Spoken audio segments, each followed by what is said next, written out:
We can also combine various basic blocks. So for example, these all, there's a strictly sequential control flow.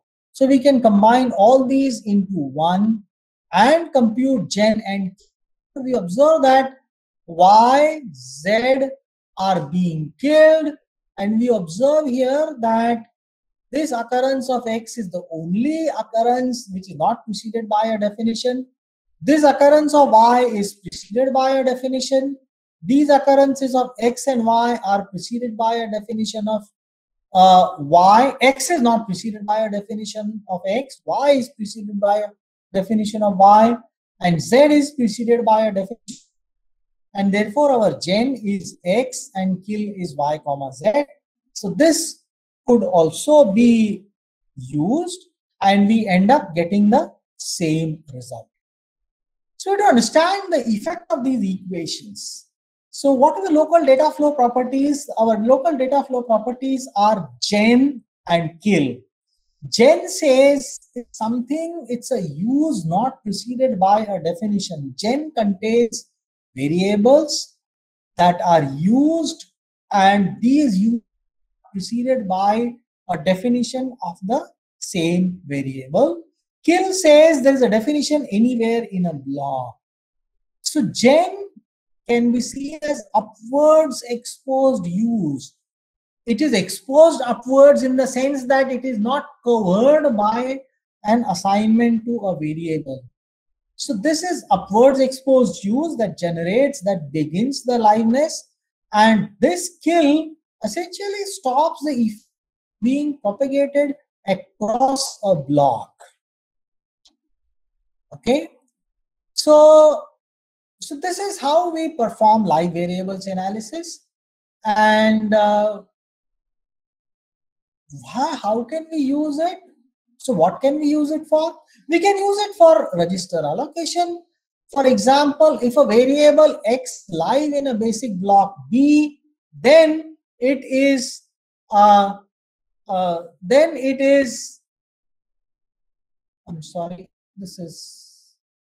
then it is a candidate for register allocation, because if a variable is live at the exit of a basic block B, what it essentially means is the variable contains a value that is useful. It's required later, and it is useful to store the values in registers rather than fetching them from memory every time. Similarly, it can be used for dead code elimination. In particular, if a variable is not live after an assignment X equal to something, then the assignment is redundant and can be deleted as dead code, which is what we've seen in the optimizing transformations that we saw in the first lecture.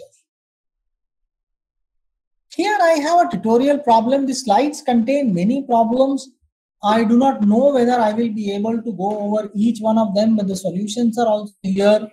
And I would urge you to try and perform these analyses, compute solutions yourself, and see for yourself that you are getting the required result. In case you get some other result, please feel free to get back to me at any point of time.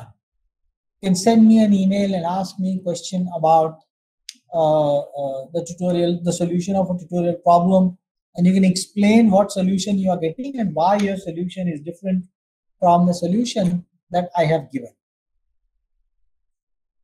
So let's look at the first tutorial problem. We want to perform dead code elimination here. So this is some program. Again, let's not worry too much about what does this program do. We are interested in seeing what we can do with this particular program. So let's observe the gen and kill. In basic block 1, the gen is empty set. In basic block 1, we are saying gen is empty set.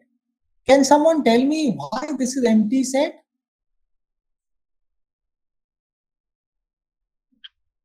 Because C is being read, but it is being defined just before. Yes. Although C is being read, it is preceded by a definition of C and no other variable is being read. and kill is A, B, C, M. Variables are being defined. In this basic block, kill is empty set. Can someone tell me why kill is empty here?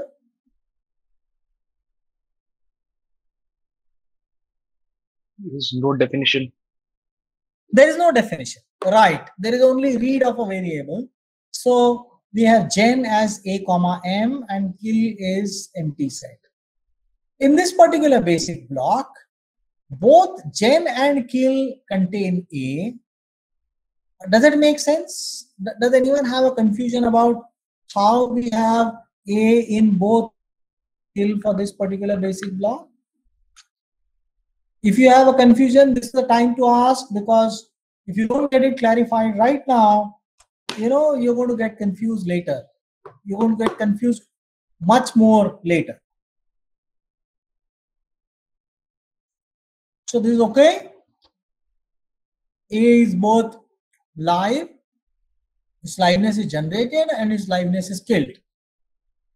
In basic block 4, again, nothing is defined. So kill is empty set. A is being read. So A is in the set gen. In this particular basic block, first of all, we have kept temporaries out here initially. But supposing we include temporaries, even then, we have the variables A and B, which are being read before being defined. Similarly, C is being read before being defined. T1 is being read, but T1 is, the temporary T1 is defined here. So therefore, our gen is A comma B comma C, and kill is A and T1. And in basic block 6, both these are empty sets. Our initialization is empty set at every program point. Okay. Boundary information for this program out of 6 is also empty set, because we're talking about local variables. So let us compute the first round of live variables analysis.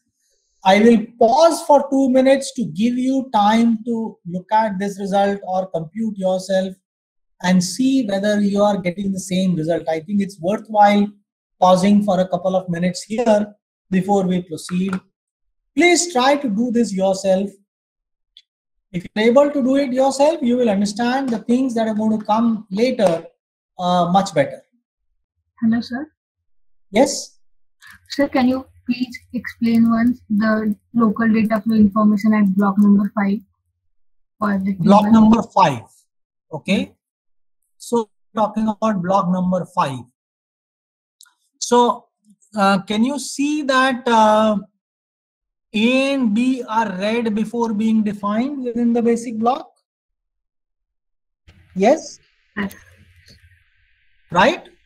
Yes. Yeah. Okay. So for some reason I'm unable to see the name of the person asking the question. Okay. Yes, sir. I don't know. Aditi. Okay. Okay. So the A and B are being read before being defined. So therefore A and B must be live, must be generated, must be in the liveness is generated. So they must be in the set gen. How about C? C is being read, but this assignment before it doesn't define C. So C must also be in the set gen. Is it all right, Aditi? Yes, sir. Yes. Right? So let's see which are the assignments, which are the definitions. So T1 is being defined. So we say T1 is in the kill set, and A is also being defined. So A is in the kill set. And the interesting thing is the liveness of A is being generated and the liveness of A is being killed. This can happen only if the statement killing A appears after the statement generating the liveness of A. The point of putting this here in the kill set is effectively it means that if A was live at the exit of 5, then that liveness propagation will be blocked by this particular assignment. It's a different matter that A is made live by this statement. But kill merely says, I'm going to block the propagation of liveness from the exit of this block, basic block, to the entry of this basic block. And that is why A is both in kill and kill and gen. Was that your doubt, Aditi? Yes, sir. Got it. Thank you. Yeah. Okay. So I hope that all of you have got these values. I don't think I would like to explain computation of these values. You can work them out later as well if you have not been able to work out. So I have Yeah. one doubt. Yeah. So in the fifth block only, so the formula for in 5 would be out minus kill for fifth block, but the out is 5 and the kill is a comma t1. So how do we? Okay, it's a set minus. Okay. So we also have gen, right? Yeah, the union with the zen. Okay. Union with gen, right? Yeah, it's clear now. Right? So because we get ABC here in the in, we get ABC here in the out, here in the in, and therefore we get ABC here in the out. The interesting thing is block 3. Block 3 is still empty set because we visited 3. After 4, we visited 3. And then we want to visit 2, right?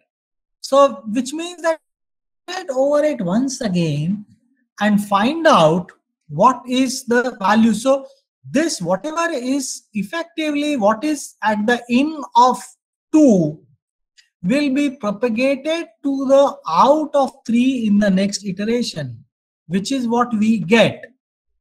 So at the out of 3, we get ABCM, and therefore at the in of 3, we get M, and therefore at the out of 2, we get ABCM. At the in of 2, we had ABCM anyway, right? So this is the solution that we get, and after this, even if we were to recompute it, there will be no further change. So this is our solution. How do we use this solution? How do we use the result of this data flow analysis? So the interesting thing is to see this, that out of node 5 is empty set, whereas this is defining A. Do you see that? A is not live at the exit of 5, but we're defining A, which means that this is an example of a dead code. So we can, in principle, optimize this and remove this. Okay. Now, once we remove this, we observe that the use of T1 goes away, and therefore this may also be removed. So what is the moral of the story? The observations are that we can repeat liveness analysis on the optimized code and optimize it further. This can continue as long as the code continues to change. Okay. A better approach would be to perform strong liveness analysis, which takes the transitive closure of this information, and it tells us the transitive closure of what is being dead, what is being killed, and it gives us a more precise liveness information. The code needs to be optimized only once. Here we show repeated application only to show the scope of further optimizations. Okay, so we have removed this statement. We have removed this statement, A assignment to A, and we can once again compute live variables analysis. We once again get some information. Observe that this continues to be empty set, and there is an assignment T1 is equal to A plus B. So this can also go away. So we can optimize this further, and now we have only, and now we perform once again live variables analysis, And observe that now we have B which is not live anywhere. In fact, B was not live even in the previous, B was live here. We have T is equal to A plus B. But now that we have eliminated that statement, liveness information has become even more precise. What that means is these assignments to B and see, if you look at node 1, in node 1, we have B is not live, so B equal to 2 is redundant.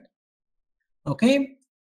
C is useful because C is used locally. A is live because of this use. So this is a further optimization that we can perform. So what does data flow analysis involve? Now let's try to generalize from our observations. So it requires us to define the analysis. It requires simulate the analysis. When we say define the analysis, we have to precisely say which variable is live. When we say formulate the analysis, we have to give a mathematical definition, and then we have to perform the analysis. So defining the analysis involves defining the properties of execution paths. Formulating the analysis involves defining data flow equations, which are linear simultaneous equations on sets in most cases rather than numbers. Later, we'll generalize the domain of the values, perhaps not in this talk. And performing analysis involves solving the data flow equations for the given program flow graph. There are many unanswered questions. What should be the initial value? Can we guarantee termination?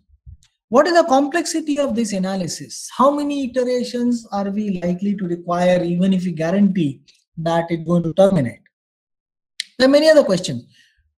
Properties of solutions. Does it involve any harmless errors? Does it involve any harmful errors? Is it sound? Is it precise? So these are the kind of questions that we need to ask. And unfortunately, we will not be able to answer these questions formally in this short duration. In my CS618 course at IIT Bombay, I do these things in lots of details mathematically, but here we will only intuitions. Okay, so we're going to use Jacobi method of solving simultaneous equations, which uses the values from the current iteration whenever possible. The unknowns are the data flow variables in and out. A domain of values is not numbers, and we perform computation in a fixed order over a control flow graph, either a forward traversal, or more formally it's called reverse post order traversal, or a backward traversal. So this is the method that we will be using, and there are further tutorial problems which I will leave for you to go through. There are several questions, there are solutions. I would urge you to perform this analysis and check the solutions. Then there is further questions on the results that are obtained on this example. Again, the answers are here, but I will not go into the details. There's one more tutorial problem here, whose solutions are given. Again, there are certain questions. I will urge you to find out answers to these questions. Maybe you can try it sometime in the afternoon. If you have a question, send me an email, or we can have a short meeting. If there are many students who have questions about these problems, there is some extra slot. We might be able to meet just to look at your solutions. But for now, let me proceed. So let's look at choice of initialization. So let's try to answer those questions intuitively. So there are many ways in which we can answer this question. One of the ways is our confluence, our way of merging the information is union. And the identity of union is empty set. And therefore, we should use initial value as empty set. We begin with empty set and let the sets grow at each program point. A revisit to a program point may consider a new execution path. More variables may be found to be live. But the important point is a variable found to be live earlier does not become dead. This is a monotonicity property which guarantees termination. Essentially, we say that the variables can only grow.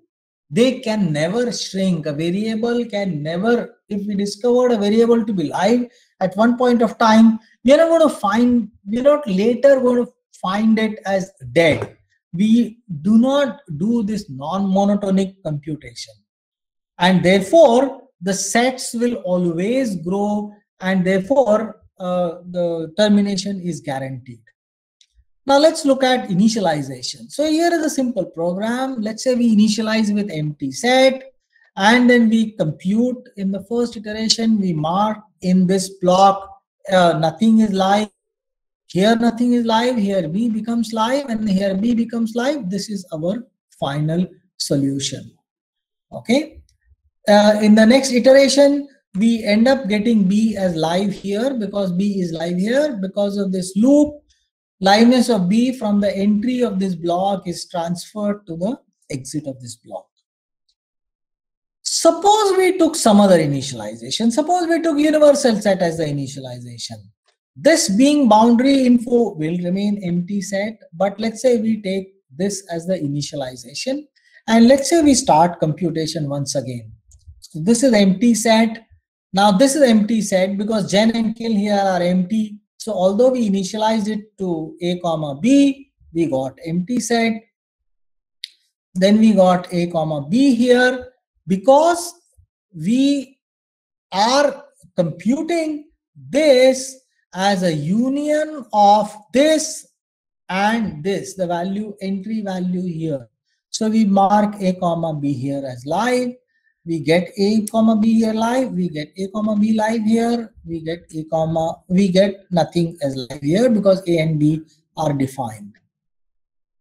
Observe that A is spuriously marked as live. A is not live here. There is no use of A. We ended up marking it as live because we chose a different image. Note that this marking A as live is a harmless error. You'll end up keeping it in the register, but you're not going to miss out on the value. If you mark A as live, what's going to happen is you will not be able to eliminate the assignment to A, but it is harmless because it doesn't change the behavior of the program. What would have been wrong is to say B is not live here, in which case you would have eliminated the assignment to B, and then the result would be unsound because you have B undefined here in the optimized program, whereas in the original program, B is defined. So use of empty set guarantees a more precise solution. Intuitively, because we want to compute the smallest set of variables that are live. So soundness and precision of liveness analysis. So let's assume dead code elimination based on liveness information. Okay. So there are two possibilities of errors. One is we spuriously mark a non-live variable as live. So here Y is live, but let's say we mark X also as live. So this is an error. And we want to see whether this is harmless or harmful. So what's going to happen is X is equal to Y plus 10 is dead, but may not be eliminated. This is this error. Solution is sound, but is imprecise. Okay. The other property is spurious exclusion of live variables. So here we have X and Y as both live, but we marked only Y as live. We missed out marking X as live. Here, X is equal to Z plus 10 is useful because its value is used in printing here, but it may be eliminated. This is a harmful error and the solution is unsound.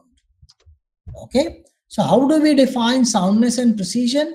So we say given L2, which is a subset of L1 representing liveness information, if L1 is sound, then using L2 in place of L1 is sound, because we are only going to declare some additional variables as live. It may lead to some error, but the error will be harmless. It will not be a harmful error.